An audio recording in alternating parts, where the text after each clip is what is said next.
இதுல நடந்த 2 நல்ல விஷயமான ஒன்று ஜிஓக்குள்ள கொண்டு போனது ஜெயலலிதா, கர்நாடகாவை அந்த ஆணையத்துக்குள்ள கொண்டு வந்தது எடியூரப்பா தனக்கு கிடைச்ச 2 நாள். இதுதான் வரலாறுன்னு நமக்கு தெரிஞ்சுக்கணும். மற்றபடி நீங்க அவர் போனாரு, அவர் கார் வருகிறது, இன்னும் 5 நிமிடத்தில் விஜய் வந்து விடுவாருன்னு அன்னைக்கு நியூஸ் சேனல் பூரா போடுவாங்க பாருங்க, அதெல்லாம் ஜாலியா என்ஜாய் பண்ணிட்டு போங்க. அதனால ஒரு பிரயோஜனமும். காவிரியிலிருந்து நீர் வருகின்ற அந்த என்டையர் பாதையில நிறைய லீக்கேஜஸ் நடந்து திருடப்படுகிறது. அதற்கு விஜய் என்ன பண்ண போறாரு அப்படிங்கிறத பார்த்தா நாட்டுக்கு நல்லது. ரைடு விட்டியா, குற்றப்பத்திரிகை தாக்கல் பண்ணியா, நான் தாவேகா விஷயத்துல பேசுவேன். இப்ப பழனி விஷயம் எடுத்துக்கோங்க, 100 கோடி ரூபாய்க்கு தவறு நடந்திருக்கா, 4 பேர் அரெஸ்ட் பண்ணிருக்காங்களா, நான் அதை பற்றி விவாதிப்பேன், பேசுவேன். சும்மா போற போக்குல இவங்க காத்துல விடுற கதைகள் நமக்கு எதுக்கு? இப்ப கேள்வி என்ன, அவர் ஓய்வு பெற போறாருன்னா, அவர் ஏற்கனவே துணை முதல்வராக தன்னுடைய மகனை கொண்டு வந்துட்டார். சோ அவுரங்கசீப் சிறையில இருந்து ஷாஜகான் வெளில வந்தா எனக்கு என்ன, உமாயின் ராஜாவா இருந்து அவுரங்கசீப் போய் படுத்து தூங்கினா எனக்கு ஓய்வு பெறும்போது எதுக்கு இவிஎம் மிஷினை என்னணும்? இவிஎம் மிஷினை பொறுத்த வரைக்கும் மிகப்பெரிய தவறு. இது இன்னும் அசிங்கமாகிடும். இப்போதைக்கு ஸ்டாலினையாவுக்கு இருக்கிற பிரச்சனை எல்லாம் என்னன்னா, ஸ்டாலினையாவுக்குன்னு இல்ல, விசிகாவுக்கோ அல்லது கம்யூனிஸ்டுக்கோ ஐயுஎம்எல் தவிர அந்த கூட்டணியில இருந்து விஜய் கிட்ட வந்த அத்தனை பேருக்குமே இருக்கக்கூடிய பிரச்சனை வந்து ஒவ்வொருத்தரா ரிசைன் பண்றாங்க. 60 ஆண்டு காலம் இந்த திராவிட கட்சிகளுடைய ஊழலை பார்த்து பார்த்து பார்த்து மண்டை காஞ்சிருச்சு. ஸோ இந்த கிரிமினல் சீரியல்ஸ் பார்க்கறத விட சிவில் சீரியல்ஸ் பார்த்தா நல்லதுங்கிறது என்னோட அபிப்பிராயம், வேற எதுவுமே.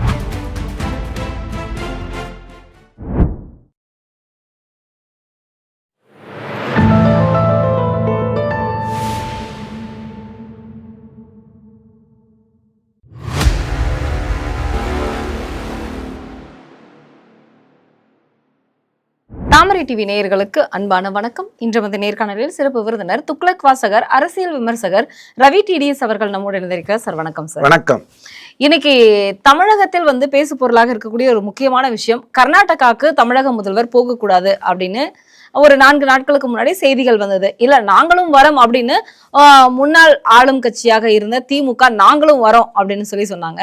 அடுத்தது இவர் அங்க போனா மட்டும் என்னத்தை கிழிச்சிட போறாரு அப்படின்னு சொல்லிட்டு, நான் சொல்லல, இது ஆர்பி உதயகுமார் அவர்கள் அதிமுகவிலிருந்து அவர் ஒரு கருத்து வெளியிட்டாரு. அன்புமணி அவர்கள் நீங்க அங்க போறதுனால என்ன யூஸா இருக்கும்னு நீங்க நினைக்கிறீங்க அப்படின்னு ஒரு கேள்வியும் வச்சிருந்தாங்க. ஆனா இன்னைக்கு அங்க சரியான நிலவரம் இல்லை. அதனால வந்து தமிழக முதல்வர், ஏன்னா அவங்க ஏற்பாடுகள் எல்லாம் செஞ்சாங்க கர்நாடகா, ஆனா இப்ப சரியான சூழ்நிலை இல்லை, வர வேண்டாம் அப்படின்னு சொல்லிட்டு டி.கே. சிவகுமார் சொல்லியிருந்தாங்க.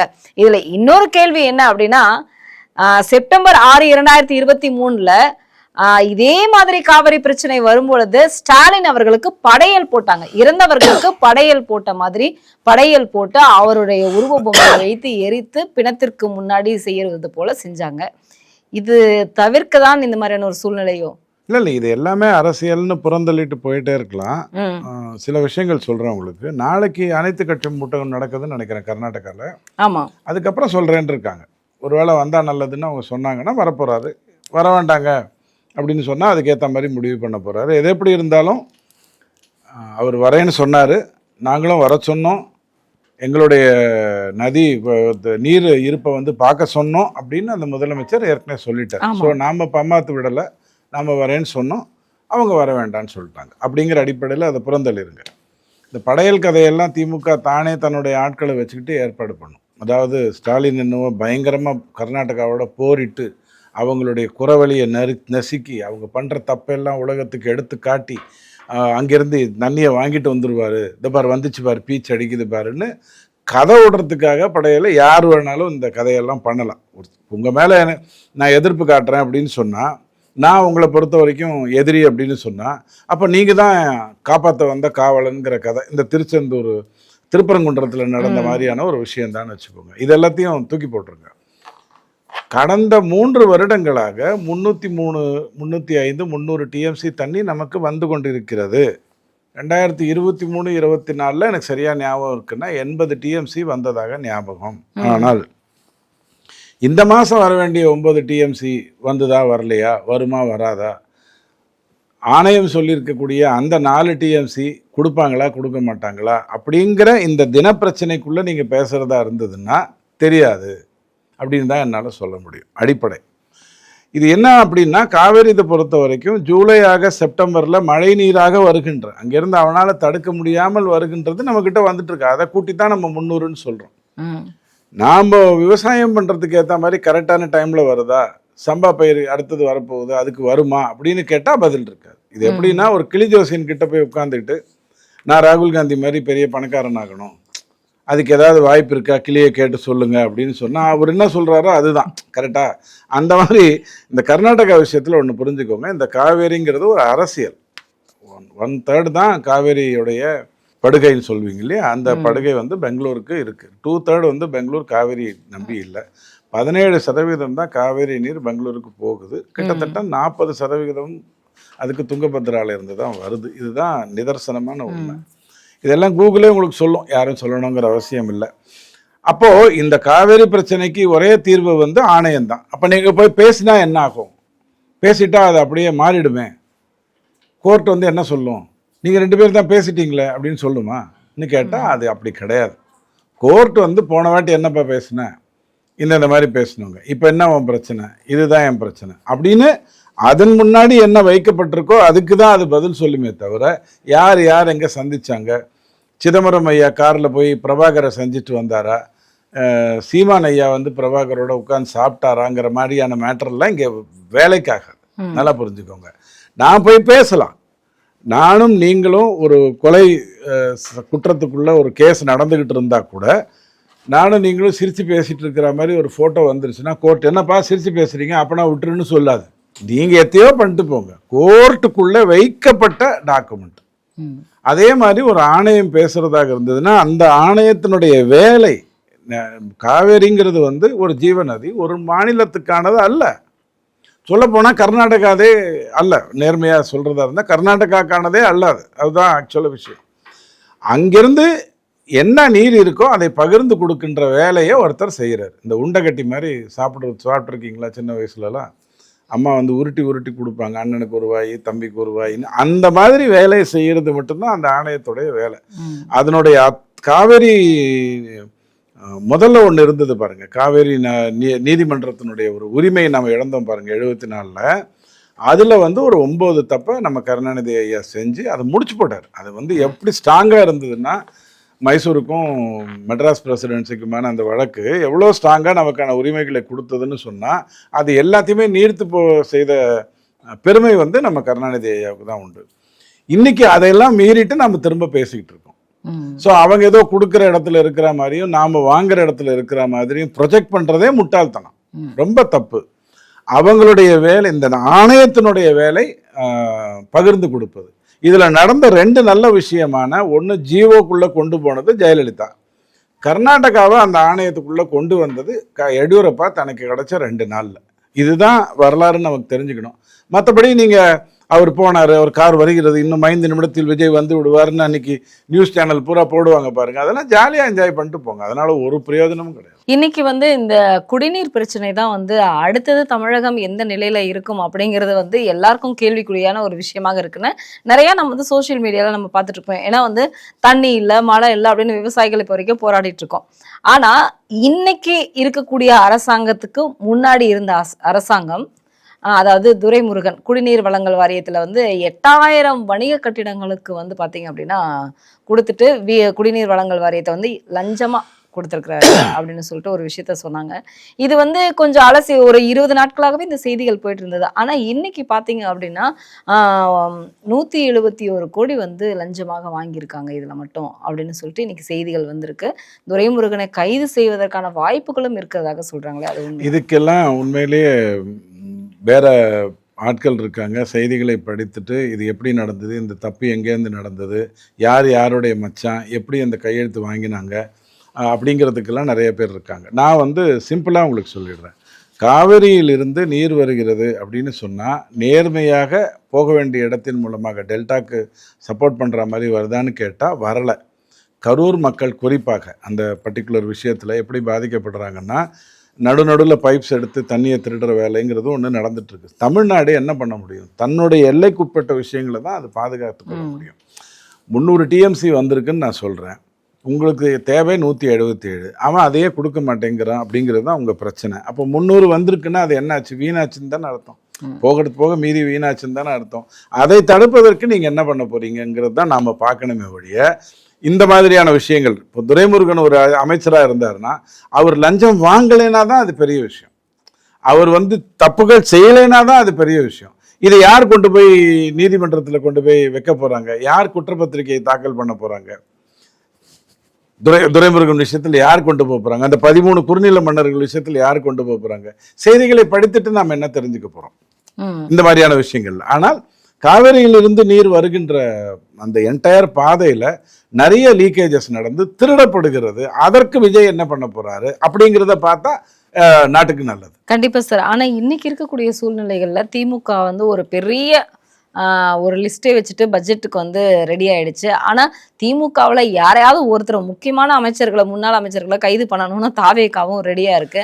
இன்னைக்கு பட்ஜெட் கூட்டத்தொடருக்கு நம்ம ரெடி ஆகணும்னு சொல்லிட்டு எல்லாருமே ஒரு பதட்டத்தோடவே, அதுவும் திமுகவில் முக்கியமா இருக்கிறதாக ஒரு செய்திகள் வந்திருக்கு. அது இல்லாம ஒரு வார்னிங்கோட வந்து உதயநிதி கொடுத்திருக்கிறதாகவும், கனிமொழி இருந்தா பெட்டரா இருக்கும் அப்படின்னு எல்லாரும் பேசுறாங்க. ஆனா கனிமொழி இல்லை, இனிமே நான் தான் இளைய கலைஞர் அப்படின்னு சொல்லிட்டு அவருக்கு ஒரு பேரை சூட்டிக்கிட்டு இன்னைக்கு வந்து வளம் வந்துட்டு அவருக்கு அவரே சொல்லிக்கிறாரா? இல்ல, இனிமே அப்படிதான் கூப்பிடணும் அப்படிங்கிற மாதிரியே சொல்றாங்க. அவருக்கு அவரே சொல்றாரா இல்ல மத்தவங்க சொல்றாங்களா? மத்தவங்க அடிச்சா ஜால்ரா, அவருக்கு அவரே சொன்னா கால்ரா.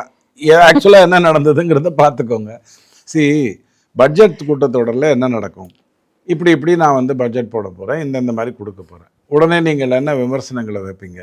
நீ தாய்மாமன் சீர் கொடுக்குறேன்னு, சித்தப்பா நீர் கொடுக்குறேன்னு, பெரியப்பா காத்து கொடுக்குறேன்னு, அதெல்லாம் என்னாச்சுன்னு அவங்க கேட்பாங்க. இவங்க வந்து நீங்கள் திருடியது எங்களுக்கு தெரியாதா, இவர் இவ்வளோ திருடி இருக்காரு, அவர் அவ்வளோ திருடி இருக்காரு அப்படின்னு சொல்லுவாங்க. இந்த கீரிக்கும் பாம்பைக்கும் சண்டை விடுவாங்கல்ல ரோட்டில், பார்த்துருக்கீங்கன்னா பல சமயத்தில் சண்டையே நடக்காது. ஆனால் பயங்கரமாக உஷார் பண்ணி டெம்ப்ட் பண்ணி உங்களுக்கு கீரி வந்துருச்சு, பாம்பு வந்துருச்சுன்னு கதை. இவனுங்க அடிச்சுக்கிட்டா என்ன, அடிச்சுக்காட்டி என்ன? நமக்கு வர வேண்டியது என்ன? ரைடு விட்டியா, குற்றப்பத்திரிகையை தாக்கல் பண்ணியா? நான் தாவேகா விஷயத்தில் பேசுவேன். இப்போ பழனி விஷயம் எடுத்துக்கோங்க. 100 கோடி ரூபாய்க்கு தவறு நடந்திருக்கா, 4 பேர் அரெஸ்ட் பண்ணியிருக்காங்களா, நான் அதை பற்றி விவாதிப்பேன், பேசுவேன். சும்மா போற போக்குல இவங்க காத்துல விடுற கதைகள் நமக்கு எதுக்கு? இல்ல, ஆனா இன்னைக்கு இருக்கக்கூடிய சூழ்நிலைகள்ல திமுக ரொம்பவே வந்து ஜாக்கிரதையாக இருக்கிறது அப்படிங்கிற ஒரு செய்தி தான் வந்து உலா வருது. இதுல முக்கியமாக வந்து ஸ்டாலின் அவர்களும் வந்து ஓய்வு பெற இருக்கிறார் அப்படிங்கிற ஒரு செய்தி வளம் வந்துட்டு இருந்தது. ஒரு முக்கியமான மேகசின்ல எல்லாமே கடந்த 5 வருஷமா என்னவா இருந்தார் அவரு? இல்ல கேக்குறேன். அவர் முதலமைச்சரா இருந்தார்.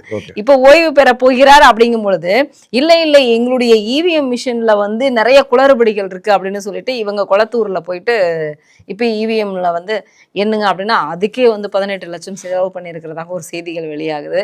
10,000 ரூபாய் தான் வச்சிருக்கேன் அப்படின்னு அஃபிடவிட்ல காட்டின முன்னாள் முதல்வர் இன்னைக்கு 18 லட்சம் ரூபாய் செலவு பண்ணி எப்படி நீங்க 10,000 விஷயத்த பேசக்கூடாது. அதாவது கேஷ் வந்து என்கிட்ட ஒரு நாளைக்கு 351 ரூபாய் கூட இருக்கலாம். இன்னைக்கு நீ கேஷ் 351 அவ்வளவுதான் இருக்கு அப்படின்னாருல. அதாவது அவருடைய சொத்துக்களை பிரிச்சு கொடுத்துட்டாரு. அதனால அவருடைய சொத்து ரொம்ப கம்மியா இருக்குங்கிறது வந்து அவர் எவ்வளவு பெரிய மகாத்மா காந்தியா வாழ்ந்திருக்காருங்கிறதுக்கான அர்த்தம் அல்ல. ஏன்னா எத்தனை ஃபாரின் கார் வழக்குகள் அவர் விஷயத்துல வந்து, எத்தனை நில அபகரிப்பு விஷயம் அவர் விஷயத்திலே வந்து கடைசியில் அவுட் ஆஃப் த கோர்ட் சமரசம் ஆயிடுத்துங்கிற கதையில முடிக்கப்பட்டதுங்கிறதெல்லாம் நமக்கு தெரிஞ்ச விஷயம் தான் ஸ்டாலினை பொறுத்த வரைக்கும். இப்ப கேள்வி என்ன, அவர் ஓய்வு பெற போறாருன்னா, அவர் ஏற்கனவே துணை முதல்வராக தன்னுடைய மகனை கொண்டு வந்துட்டார். ஸோ அவுரங்கசீப் சிறையில இருந்து ஷாஜகான் வெளில வந்தா எனக்கு என்ன, உமாயின் ராஜாவா இருந்து அவுரங்கசீப் போய் படுத்து தூங்கினா எனக்கு ஓய்வு பெற இவிஎம் மிஷினை பொறுத்த வரைக்கும் மிகப்பெரிய தவறு. இது இன்னும் அசிங்கமாகிடும். அதாவது ஒரு 8,000 வாக்கு விஷயத்துல நான் தோத்தேன். ஒரிஜினலா நான் ஸ்டாலினாக இருந்தேன்னா நான் அந்த 8,000 வாக்கெல்லாம் ஈஸியா முடிச்சு விட்டுருப்பேன். ஈஸியா முடிச்சு விட்டு இன்னொரு 8,000 வாக்கு வித்தியாசத்துல நான் ஜெயிச்ச மாதிரி காட்டியிருப்பேன். நான் ஏன் அதை செய்யலை, ஸ்டாலின் ஏன் அதை செய்யலை நான் நினைக்கிறேன் அப்படின்னா, எதிர்க்க விஜய் உட்காண்டிருக்க போறாரு, நான் இங்கே வந்து எதிர்கட்சி தலைவராக உட்காண்டிருக்கணும், அவர் திடீர்னு இப்படின்னாருன்னா நான் போய் அப்படின்னணும். இந்த மாதிரியான ஒரு கேவலத்தை தவிர்க்கிறதுக்காக புத்திசாலித்தனமாக ஸ்டாலின் தன்னுடைய தோல்வியை ஒத்துக்கிட்டாருங்கிறத தவிர எங்கிட்ட வேற எந்த கருத்தும் இல்லை. நேர்மையாக சொன்னால் அவங்க அப்பா எப்படி தொடர்ந்து ஜெயிச்சாரோ அந்த மாதிரி ஸ்டாலின் ஐயாவும் ஜெயிச்சிருப்பார். 4:30 மணிக்கு மேலே போய் என்ன பண்ணணுமோ அதை பண்ணியிருந்தா அவர் ஜெயிச்சிருப்பார்.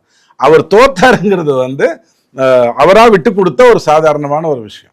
இவிஎம்மை போய் டேம்பர் பண்ணாமல், வாக்கு எண்ணிக்கையை டேம்பர் பண்ணாமல் அவர் பண்ணாருங்கிறது தான் என்னுடைய குற்றச்சாட்டு. எனக்கு இருக்கக்கூடிய சிற்றறிவில் நான் உங்களுக்கு சொல்கிறேன். ஸோ அவர் வந்து தோத்துட்டார். இப்போ நீங்கள் இன்னொரு வாட்டி போய் உதார் விட்டு இவிஎம் மிஷினில் ப்ராப்ளம் இருக்குன்னு சொல்ல நினச்சி நம்ம ராகுல் காந்தி எஸ்ஐஆர் பிரச்சனையை கொண்டு போனார் பாருங்க. பெரிய ஐஐடி ப்ரொஃபஸர் மாதிரி ஒரு வண்டியில் நிறைய பேப்பர்லாம் வச்சுக்கிட்டு எதோ பேசிக்கிட்டு இருந்தார் பாருங்க. அந்த மாதிரியான ஒரு தேவையற்ற ஒரு உதார். அது இவிஎம்ல தவறு வர்றதுக்கு சாத்தியம் இல்லைன்னு பலமுறை சொல்லியாச்சு. இந்த 18 லட்சம் ரூபாய் ஒரு மேட்டரே கிடையாது. அது வந்து ஒரு உரிமை, ஒரு வேட்பாளருடைய உரிமை. நல்லா புரிஞ்சுக்கோங்க. அப்பாவையா ஒரு முறை 41 வாக்கு வித்தியாசத்தில் தோத்து போயிட்டாருன்னு சொல்லி அது ஒரு கேஸாக மாறி 5 வருடம் கழிச்சு அவருக்கு வந்து இல்லைங்க நீங்கள் தோத்து போகல, நீங்கள் தான் எம்எல்ஏவாக இருந்திருக்கணும் அப்படின்னாங்க. இதை வச்சுட்டு அவர் என்ன பண்ணியிருக்க முடியும்? எம்எல்ஏவா இல்லை, விட்டுட்டாங்க, தோத்துட்டேன்ட்டாங்க. 5 வருடம் கழிச்சு ஆமாம் நீங்கள் தான் எம்எல்ஏன்னா இப்படி எல்லாம் பேசுறதுல பிரயோஜனம் இல்லை. பட் உரிமை இருக்கு. ஒரு வேட்பாளர் நான் தோத்து போயிட்டேன்னு நீங்கள் சொல்றீங்க, அது பொய் அப்படின்னு சொல்றதுக்கு உரிமை இருக்கு. பெரிய கருப்பன் விஷயத்துல அந்த ஒரு வாக்கு வித்தியாசத்துல பேசுறதுக்கு உரிமை இருக்கு. பதில் சொல்லப்பட்டிருக்கு. அவங்களே கேஸை வாங்கிட்டு போயிருக்காங்க, வாபஸ் வாங்கிட்டு போயிருக்காங்க. இப்போதைக்கு ஸ்டாலின் ஐயாவுக்கு இருக்கிற பிரச்சனை எல்லாம் என்னன்னா, ஸ்டாலின் ஐயாவுக்குன்னு இல்லை, விசிகாவுக்கோ அல்லது கம்யூனிஸ்டுக்கோ ஐயுஎம்எல் தவிர அந்த கூட்டணியிலிருந்து விஜய் கிட்ட வந்த அத்தனை பேருக்குமே இருக்கக்கூடிய பிரச்சனை வந்து ஒவ்வொருத்தராக ரிசைன் பண்றது. ஓபிஎஸ் ரிசைன் பண்றது ஆபத்து. அவர் எங்கேயா போய் சேர்ந்துட்டாருன்னா அவனுக்கு தான் ஆபத்து. ஆனால் இப்போ என்ன பிரச்சனைனா, அவர் ரிசைன் பண்ணாருன்னா அந்த அளவுக்கு நம்பர் குறையும். 234ங்கிறது இப்போ 228 ஆயிடுச்சு, 27 ஆகும். இன்னும் 2 குறைச்சிக்கோங்க, 26 ஆகும். 113 இவர்கிட்ட இருக்குன்ட்டு போயிடுவாங்க. ஸோ இது தேவையில்லாத ஒரு ஸ்ட்ராட்டஜி. இது விஜய் வந்து முற்றுப்புள்ளி வைக்கணும். ரிசைன் பண்ணுறதுங்கிற அந்த கான்செப்டுக்கு முற்றுப்புள்ளி வச்சுட்டு அவர் அடுத்தது மேலே என்ன பண்ண, வாட் நெக்ஸ்ட்டுங்கிற அடிப்படைக்குள்ளே அவர் போகணும். இந்த பட்ஜெட்டில் எனக்கு 3 விஷயம் வந்ததுன்னா நான் ரொம்ப சந்தோஷப்படுவேன். ஒன்று, தேவையற்ற வருவாய் பெருக்கம் பயங்கரமாக வரும்னு காட்டுறது, அர்த்தமில்லாத ஒரு செலவு விஷயம். இது ரெண்டுத்துக்கும் நடுவில் பற்றாக்குறை ரொம்ப குறைச்சின்னு காட்டிட்டு அடுத்த வருஷம் பட்ஜெட் போடும்போது இவ்வளோ வரலைங்க, இவ்வளோ ஆயிடுச்சுங்க, பற்றாக்குறை இவ்வளோ ஏறிடுச்சுங்க, இது சொல்லாமல் பார்த்துக்கொள்றது, அந்த மீட்டர் பார்த்துக்கிறது விஜயோடைய பொறுப்பு. அதை உங்கள் மரியம் என்ன பண்ணுவாருங்கிறது எனக்கு தெரியாது. மரியம் வில்சன் என்ன பண்ணுவாருங்கிறது எனக்கு தெரியாது. ஆனால் தேவையில்லாத இந்த குற்றச்சாட்டுகள் எல்லாம் சொல்லி குற்றச்சாட்டு சொல்லி என்ன பிரயோஜனம்? எஃப்ஐஆர் போடுங்க, குற்றப்பத்திரிகையை தாக்கல் பண்ணுங்க, அதுதான் நீங்க செய்யக்கூடிய நல்ல விஷயமா இருக்கும். இன்னைக்கு வந்து செந்தில் பாலாஜியினுடைய வழக்கு அப்படிங்கிறது வந்து அடுத்தது எந்த கேஸ்ல போடுவாங்கன்னா அவருக்கே ஒரு பயம் வந்துருச்சு. அப்படி இருக்கக்கூடிய சுச்சுவேஷன்ல இன்னைக்கு அந்த டாஸ்மார்க் வழக்குகள்ல வந்து 3 லட்சம் கோடி ஊழல் நடந்திருப்பதாக ஒரு செய்திகள் இன்னைக்கு வந்து ஒரு முக்கியமான ஆவணத்தை வந்து டிவிஎஸ்சி வந்து வெளியிட்டிருக்காங்க அப்படிங்கிற ஒரு செய்தி இப்போ வந்திருக்கு. இதுல முக்கியமாக உதயநிதி அவர்களும் மாட்டுவாங்க, சபரீசன் அவர்களும் உள்ள போறதுக்கான வாய்ப்புகள் இருக்கு அப்படின்னாங்க. ஏன்னா இப்போ பாத்தீங்கன்னா அப்போ பிடிஆர் சொன்னார் இல்லையா, அந்த 30,000 கோடி இவங்க கிட்ட தான் போச்சு அப்படின்னு. அந்த 30,000 கோடிக்கான 3 லட்சம் கோடி இவங்க கிட்ட தான் இருக்கு அப்படிங்கிற மாதிரி ஒரு செய்தி இருக்கு. இல்ல அதாவது வந்து இந்த ஊழல் வேற, 30,000 கோடி வேற. 30,000 கோடிங்கிறது கப்பம் கட்டினா மாதிரி கனிம வளத்திலையும் மணல்லையும் சாராயத்திலையும் கப்பம் கட்டினாங்க. மாப்பிள்ளைக்கும் மச்சானுக்கும் அது போச்சுங்கிறது தியாகராஜன் சொன்னது, அது வேற விஷயம். இப்போ செந்தில் பாலாஜி விஷயத்துல எனக்கு இந்த சிங்கம் படத்துல வர்ற அந்த பிரகாஷ்ராஜ் மாதிரி போகுது. அதாவது ஏதோ ஒரு கேஸ் போடுறது, உடனே அவர் ஜாமீன் கேட்கறது, உடனே நீதிமன்றம் அவருக்கு ஜாமீன் கொடுக்கறது, கையெழுத்து போட வேண்டிய அவசியம் கூட இல்லை அப்படிங்கிற மாதிரி ஒரு கேஸை பேசுறது. எனக்கு இது புரியல. 1000 கோடிக்கான டாஸ்மாக் ஊழல் வழக்கை எடுத்துட்டு நேர்மையா நீதிமன்றம் நான் பார்த்துக்கிறேன், மற்றதெல்லாம் எனக்கு தேவையில்லைன்னு சொன்னா நிம்மதியா முடிஞ்சு போயிடும். இந்த சீரியல்ல வர்ற மாதிரி சின்ன சின்ன அதிர்ச்சி கொடுத்து உடனே அதை தீர்த்து, சின்ன சின்ன அதிர்ச்சி கொடுத்து உடனே அதை தீர்த்து, இந்த டெம்பரவரி வேலை எனக்கு புரியல. செந்தில் பாலாஜி ஜெயிலில் கூட இருப்பதற்கு தகுதியற்ற ஒரு மனிதர், நாடு கடத்தப்பட வேண்டிய ஒரு மனிதர். அவரெல்லாம் ஒரு நாட்டில் வச்சுட்டு இருந்தீங்கன்னா அந்த நாடை நாகரீக நாடுன்னு சொல்றதுக்கே வாய்ப்பு இல்லைங்கிற மாதிரி ஒரு மனிதர். அவரை வச்சுட்டு நீங்க செய்திகள் வேற போடுறீங்க. அவர் ஒரு டெய்லி வரும்போது இப்படிங்கிறாரு. எனக்கு சிரிப்பு தான் வருது. நீங்க அப்படி சொல்றீங்க, ஆனா அவர் முக்கியமா டெல்லிக்கு போறதாக ஒரு செய்தி இல்ல. அவர் டெல்லிக்கு போறதுனாலதான் இதெல்லாம் நடக்கிறது. டெல்லிக்கு போறதுனா மோடியை பாக்குறதுக்கு நீங்க நினைக்கிறீங்க. நான் 2 வரியில பதில் சொல்லிடுறேன். சம்பந்தப்படுத்திக்கிறது உங்க பிரச்சனை. செந்தில் பாலாஜி ஐயா டெல்லிக்கு போறாரு. கோர்ட் ஒரு நீதிபதி வீட்டில் வந்து ஒரு 40, 50, 70 கோடி வந்து எரியுது. இது ரெண்டுத்துக்கும் சம்பந்தம் இருக்கா எனக்கு தெரியாது. இந்த ரெண்டும் செய்தியா இருக்கா? ஆமா இருக்குது. இல்ல வழக்கும் இருக்கு. அவ்வளவுதான். இது நீங்க எப்படி புரிஞ்சுக்கிறதா இருந்தாலும் நீங்க புரிஞ்சுக்கோங்க. எனக்கு அவர் நீதிமன்றத்தை தெளிவான ஒரு கண்ட்ரோல்ல இருக்காருங்கிற குற்றச்சாட்டை என்னால வைக்க முடியும். யார் மேல வைக்க முடியும்? அவர் மேலேயா நீதிமன்றத்தின் மேலேயா? நீதிமன்றத்தின் மேல வச்சா தப்பு.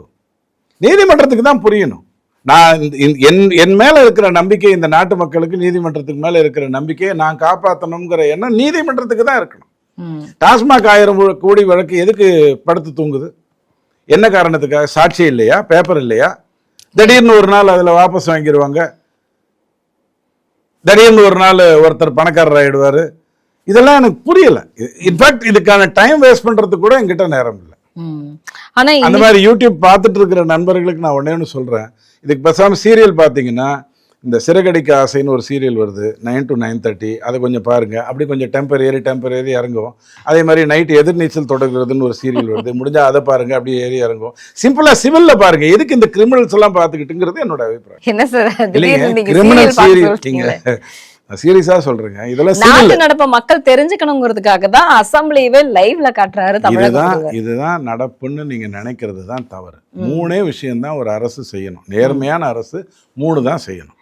ரைடு விட்டு சாட்சிகளை கொண்டு வரணும், அல்லது சாட்சிகளை வைத்துக்கிட்டு கேஸை நடத்தணும். 2த்துல ஏதோ ஒண்ணு. 2வது குற்றப்பத்திரிகை தாக்கல் செய்யணும், வழக்கை நேர்மையா நடத்தணும். இந்த 3ஐயும் விஜய் செய்வாருன்னு சொன்னா நான் அதை கேட்டுக்கிறேன். இந்த 3 இல்லாம சும்மா சலசலப்பு மட்டும் நடந்துட்டு இருக்குன்னு சொன்னா 60 ஆண்டு காலம் இந்த திராவிட கட்சிகளுடைய ஊழலை பார்த்து பார்த்து பார்த்து மண்டை காஞ்சிருச்சு. ஸோ இந்த கிரிமினல் சீரியல்ஸ் பார்க்கறத விட சிவில் சீரியல்ஸ் பார்த்தா நல்லதுங்கிறது என்னோட அபிப்பிராயம். வேற எதுவுமே கிடையாது. பட்ஜெட் தாக்கல் அப்படிங்கிறது வந்து 5ஆம் தேதி வர இருக்கு. இதுல என்ன மாதிரியான, ஏன்னா இவங்க கொடுத்த வெள்ளை அறிக்கையிலேயே வந்து ஒரு தெளிவு இல்லை அப்படிங்கிறது மக்களுக்கு தெரிஞ்சிருச்சு. ஆனா அடுத்தது இவங்க கொடுக்கக்கூடிய அந்த பட்ஜெட் தாக்கல் 2026-27க்கான பட்ஜெட் தாக்கல் வந்து எப்படி இருக்குன்னு நினைக்கிறீங்க சார்? இல்லை, என்னை பொறுத்த வரைக்கும் எப்படி இருக்கணும்னு நினைக்கிறீங்க அப்படின்னு கேட்குறதா இருந்ததுன்னா, இந்தியாவுடைய மாநிலங்களில் 11வது இடத்துல இன்னைக்கு தமிழ்நாடு இருக்குது. 2,13,000 கோடி நமக்கு வந்து முதலீடாக வருகிறது அப்படிங்கிற அடிப்படையில் இருக்குது. நமக்கு ஈக்குவலாக உத்தரப்பிரதேஷ் இருக்குது. நம்ம 11ன்னா அது 10வது வச்சுக்கோங்க. மேலே வந்து 1, 2, 3லலாம் வேறு மாநிலங்கள் இருக்குது. மகாராஷ்டிரா ரொம்ப வருஷமாக நம்பர் 1ல் இருக்குது. முதலீடுகள் வர்றது தமிழ்நாட்டுக்கு வரல அப்படின்னா அதுக்கு என்ன காரணம்னு கேட்குறதா இருந்ததுன்னா, இங்கே 98% நிறைவாயிட்டோம். இப்போது ஒரு ஆள் வந்து 98 மார்க் எப்போ பார்த்தாலும் வாங்குறான். இந்த வாட்டி 98 வாங்கியிருக்கான்னா நான் கொண்டாடுவேன். ஒரு ஆள் 30 வாங்கியிருக்கான், இந்த வாட்டி 40 வாங்கிட்டான்னா நான் அவனை ஆசீர்வதிப்பேன். அதுக்கும் வித்தியாசம் இருக்குது. 98 கன்சிஸ்டண்ட்டாக மெயின்டைன். தமிழ்நாடு உற்பத்தியை பொறுத்த வரைக்கும், உற்பத்தி சாலைகளை பொறுத்த வரைக்கும் இந்தியாவில் நம்பர் 1ல் இருக்கிற ஒரு மாநிலம். அதில் எந்த மாற்று கருத்தும் இல்லை. ஸோ முதலீடுகளுங்கிறது இங்கே எப்படி வரும்னு சொன்னால் விஸ்தரிப்பு மூலமாக தான் வரும். அதாவது ஒரு சைன் கோபேன் இருக்குன்னா சைன் கோபேன் இன்னொரு ஃபேக்டரியை ஓப்பன் பண்ணும், தன்னோட ஏரியாவை இன்னும் கொஞ்சம் எக்ஸ்டெண்ட் பண்ணும். சாம்சங் இருக்குன்னா அப்படி பண்ணும், ஃபாக்ஸ்கான் இப்படி இருந்தால் அப்படி பண்ணுங்கிறது வந்து இங்கே வந்து எக்ஸ்பான்ஷன் தான் முதலீடாக வருமே தவிர புதுசாக ஒரு கம்பெனி மேலேருந்து இங்கே வந்து குதிச்சு பண்ணாது. உதாரணத்துக்கு இப்போ ஏஐங்கிற ஒரு கான்செப்ட் இருக்குது, அதுக்கு இன்வெஸ்ட்மெண்ட் வருதான்னு கேட்டால் இங்கே இருக்கக்கூடிய கணிப்பொறி நிறுவனங்களே அதை வந்து தனதாக்கி கொள்ள முடியும். அவங்களே அதை நல்லபடி பண்ணிட்டு போயிடுவாங்க. இப்போ ஒரு சாதாரணமாக ஒரு கிராமத்தில் ஒரு கோவில் விஷயம் நடக்கணும்னா யார்கிட்ட போவாங்க? ஊரில் இருக்கிற 3 பண்ணையார்கிட்ட போவாங்கங்கிற மாதிரி. அங்கேருந்து வேற ஊர்லேருந்து ஒரு பண்ணையார் வருவாரா? வரத்துக்கு வாய்ப்பு இல்லை. ஸோ தமிழ்நாடை பொறுத்த வரைக்கும் 2 லட்சம் கோடிங்கிறது வந்து 11வது இடத்துல இருக்குது. இது விஜய்க்கு புரியணும். நம்பர் 1. 2வது, ஸ்பெயின்லேருந்து வந்துட்டாங்க, சுவிட்சர்லாந்துலேருந்து வந்துட்டாங்க, துபாயிலேருந்து வந்துட்டாங்கன்னு கதை விடுறதுக்கு பதிலாக இங்கே இருக்கிறவங்க எக்ஸ்பான்ஷனை இங்கேயே பண்ணுறாங்களா? 100க்கு 90% எந்த ஒரு நிறுவனமும் அதே இடத்துல தான் எக்ஸ்பான்ஷன் பண்ணும். நாளைக்கு தாமரை டிவி வந்து இன்னும் பெருசாகணும்னா நீங்கள் பக்கத்து கட்டிடத்தை தான் வாங்குவீங்களே ஒழி, இங்கிருந்து கொண்டு போய் கத்திப்பாராவில் போய் நீங்கள் ஒரு இடத்த வாங்க மாட்டீங்க. ஏன்னா பார்த்துக்கிறது கஷ்டம். அப்போது எக்ஸ்பான்ஷனுக்குள்ளே தான் நீங்கள் வருவீங்க. அந்த எக்ஸ்பான்ஷன் ஒவ்வொருத்தரும் என்ன பண்ண போகிறாங்க? டெய்லி 3 பேரை விஜய் சந்திச்சா போகிறோம். தமிழ்நாட்டில் இருக்கக்கூடிய நிறுவனங்கள் எத்தனையோ இருக்கு இல்லையா, அதில் வந்து ஒரு முறையும் 3 பேர்கிட்ட கூப்பிட்டு நீங்கள் என்ன பண்ண போகிறீங்க, உங்களுக்கு என்ன பிரச்சனை இருக்குது, உங்களுடைய அடுத்த உயர்வு எப்போ வரப்போகுது? இல்லைங்க நாங்கள் 2042க்கு அப்புறம் தான் பண்ண போகிறோம். சரி, நன்றி, தேங்க்யூ. ஃபோட்டோ எடுத்தாச்சு, கிளம்பி போயாச்சு. இன்னொருத்தர் வராரு, எனக்கு இது இருக்குது, நான் இந்த இடத்துல இந்த எதிர்பார்த்துட்டு இருக்கேன், எனக்கு இந்த இடத்துல தடையாக இருக்குது. அப்படியா, அந்த தடைகளை நான் நீக்கிறேன், நீங்கள் வந்து முதலீடுகளை கொண்டு வாங்க. இதுதான் இங்கே வந்து முதலீடுகளை பெருக்குவதற்கான சாத்தியம். சொல்லப்போனால் அந்த ரூட்டில் போனால் இன்னைக்கு 2.25 லட்சம் கோடி முதலீடு வருதுன்னு சொன்னால் இது உடனடியாக 4லிருந்து 5லிருந்து 6 லட்சம் கோடி வரைக்கும் மாறும். அப்படி பண்ணாமல் இருக்காங்க. புதுசாக வர்றதை பற்றி கதை சொல்கிறாங்க. இவர் லூலு மார்க் போயிட்டு வந்தார், லூலு மார்க் வரப்போகுதுன்னாங்க, வரல. லண்டனுக்கு போனார், வருவாருன்னாங்க, அதுவும் வரல. அவர் கணக்கெல்லாம் கொடுத்தாரு. ஸோ எக்ஸ்பான்ஷன் தான் தமிழ்நாட்டில் நடக்கக்கூடிய ஒரே ஒரு வழி. புதுசாக எவனும் வரப்போகிறது இல்லைங்கிறத தெளிவாக புதுசாக வந்தால் நான் தடுக்க போகிறது இல்லை, வரப்போகிறது இல்லைங்கிற அடிப்படையில் விஜய் அதை அணுகணும். அது முதலீடுகளை கொண்டு வர்றதுக்கான வழி. பட்ஜெட்டை பற்றி கேட்டீங்க, 2 வரியில் சொல்லிடுறேன். வருவாயை பெருக்கணும் அப்படின்னு சொன்னால் கனிம வளத்தில் இப்போ கை வச்சிருக்காரு. நம்பர் 1 கனிம வளத்தில் கை வச்சிருக்காரு. மணலில் கை வைக்கணும், சாராயம் விஷயத்தில் கை வைக்கணும். இந்த 3த்தையுமே அவர் ஒழுங்காக பண்ணார்னாலே நம்மளால் இன்னொரு 1 லட்சம் கோடி வரைக்கும் அதிகமாக பட்ஜெட்டுக்குள்ளே கொண்டு வர முடியும். செலவுகளை கட்டுப்படுத்துறதுங்கிறது நடக்காது. செலவுகளை கட்டுப்படுத்துங்கிறது எப்போதுமே நடக்காது, சொல்லி பிரயோஜனம் இல்லை. ஆனால் இந்த ஊழல் அந்த மேட்டர்லாம் சொல்கிறீங்க இல்லையா, அதில் தவறுகள் வராமல் பார்த்துக்கொள்ள முடியும். அறநிலையத்துறை இருக்கு இல்லையா, அறநிலையத்துறையினுடைய வருமானங்களை மட்டுமே நீங்கள் முடிஞ்ச அளவுக்கு பெருசாக பெருக்கிறதுக்கான வேலையை பண்ணீங்கன்னா உங்களுக்கு வாய்ப்புகள் இருக்கு. ஸோ நான் தமிழ்நாடு என்பது என்ன அப்படின்னு தெரிஞ்சுக்கிட்டு நம்ம பிஹேவ் பண்ணணும். ஒரு ஆள் வந்து அத்லீட், ஒரு மாணவன் வந்து அத்லீட்டாக இருக்கான், அவன்கிட்ட போய் ஜியாகிரபி ப்ரொஃபஸராக உன்னை எப்படியாவது மாத்துறேன்னு எவனாவது சொல்லுவானா? இல்லையா? ஸோ அந்த மாதிரி தமிழ்நாட்டினுடைய நிலைமையை புரிஞ்சுக்கிட்டு ஈஸியாக பண்ண முடியும். விஜயால இன்னும் பெட்டராக பண்ண முடியும். ஃப்ரெஷ் மைண்ட் இருக்கிறவங்களால பெரிய அளவில் பண்ண முடியும். அதை தான் நான் எதிர்பார்க்குறேன். பட் மற்றபடி நீங்கள் எதிர்பார்க்குறேன் ஒழிய அதில் ஒன்றும் பெருசாக மாற்றங்கள் வரப்போகிறதில்ல.